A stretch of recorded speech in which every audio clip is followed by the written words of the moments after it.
নমস্কাৰ ছাত্ৰ ছাত্ৰীসকল, আজিৰ ভিডিঅ'টোলৈ সকলোকে স্বাগতম জনাইছোঁ। আজি আমি ষষ্ঠ শ্ৰেণীৰ পাঠ নং 22 গণতন্ত্ৰ আৰু ইয়াৰ নীতিসমূহ এই বিষয়ে আলোচনা কৰিম। এইখন আমাৰ দেশ ভাৰতবৰ্ষ।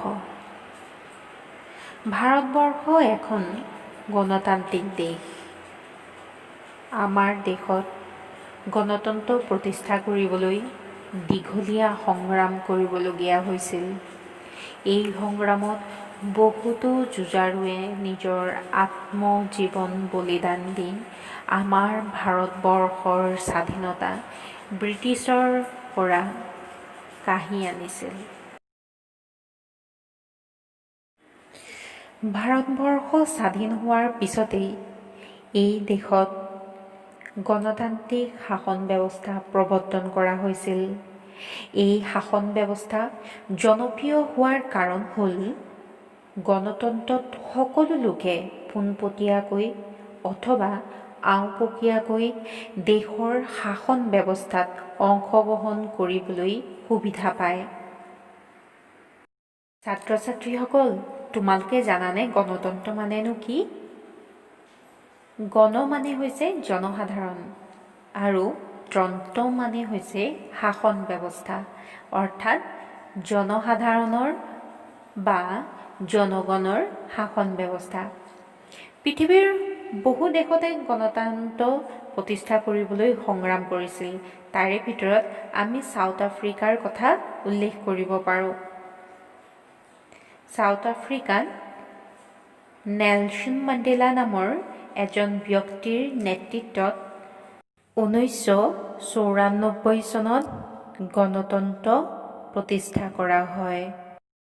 ভাৰতবৰ্ষ এখন গণতান্ত্ৰিক দেশ হোৱা হেতুকে কিছুমান বিশেষ নীতি নিয়ম বা নীতিৰ ওপৰত ই প্ৰতিষ্ঠিত হয়। তাৰে ভিতৰত স্বাধীনতা, সমতা, ন্যায়, অধিকাৰ, চৰকাৰ গঠনত জনসাধাৰণৰ অংশগ্ৰহণ কৰাৰ সুযোগ আদিয়েই অন্যতম।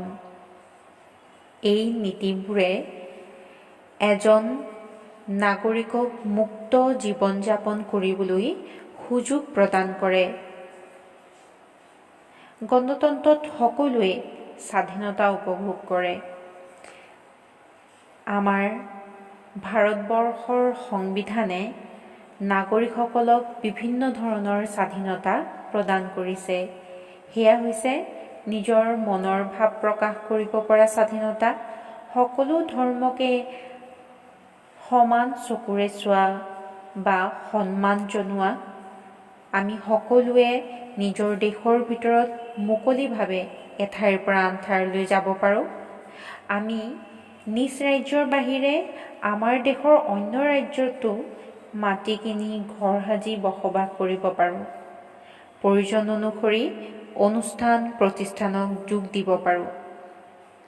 এনেধৰণৰ স্বাধীনতাসমূহ গণতান্ত্ৰিক দেশ এখনতে সম্ভৱপৰ। এতিয়া আমি ভাৰতীয় সংবিধানে জনসাধাৰণক দিয়া মৌলিক অধিকাৰৰ বিষয়ে জানি লওঁ আহা। ভাৰতীয় সংবিধানে নাগৰিকসকলক দিয়া মৌলিক অধিকাৰসমূহ হৈছে সমতাৰ অধিকাৰ, শোষণৰ বিৰুদ্ধে প্ৰতিকাৰৰ অধিকাৰ, প্ৰাথমিক শিক্ষাৰ অধিকাৰ, স্বাধীনতাৰ অধিকাৰ, ধৰ্মীয় অধিকাৰ, শিক্ষা আৰু সংস্কৃতিৰ অধিকাৰ, সাংবিধানিক প্ৰতিকাৰৰ অধিকাৰ।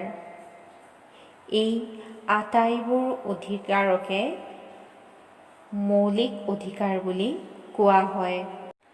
আমাৰ ভাৰতবৰ্ষতো প্ৰতিগৰাকী নাগৰিককে 11টা কৰ্তব্য বা দায়িত্ব প্ৰদান কৰা হৈছে আৰু ইয়াকে মৌলিক কৰ্তব্য বুলি কোৱা হয়।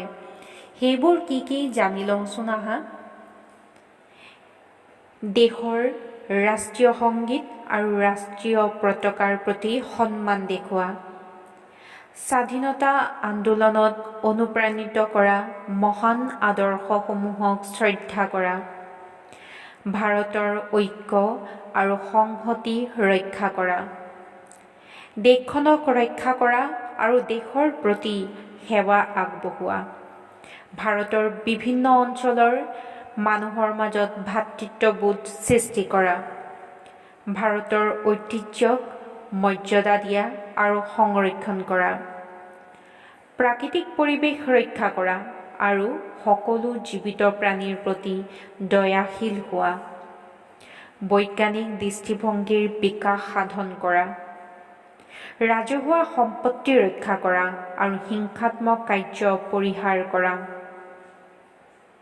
নিজৰ আৰু ৰাইজৰ কাম-কাজৰ উৎকৰ্ষ সাধন কৰি দেশৰ উন্নতি সাধন কৰা, 6 বছৰৰ পৰা 14 বছৰৰ বয়সৰ সকলো শিশুকে পিতৃ-মাতৃ বা অভিভাৱকে প্ৰাথমিক শিক্ষা গ্ৰহণৰ সুবিধা দিয়া।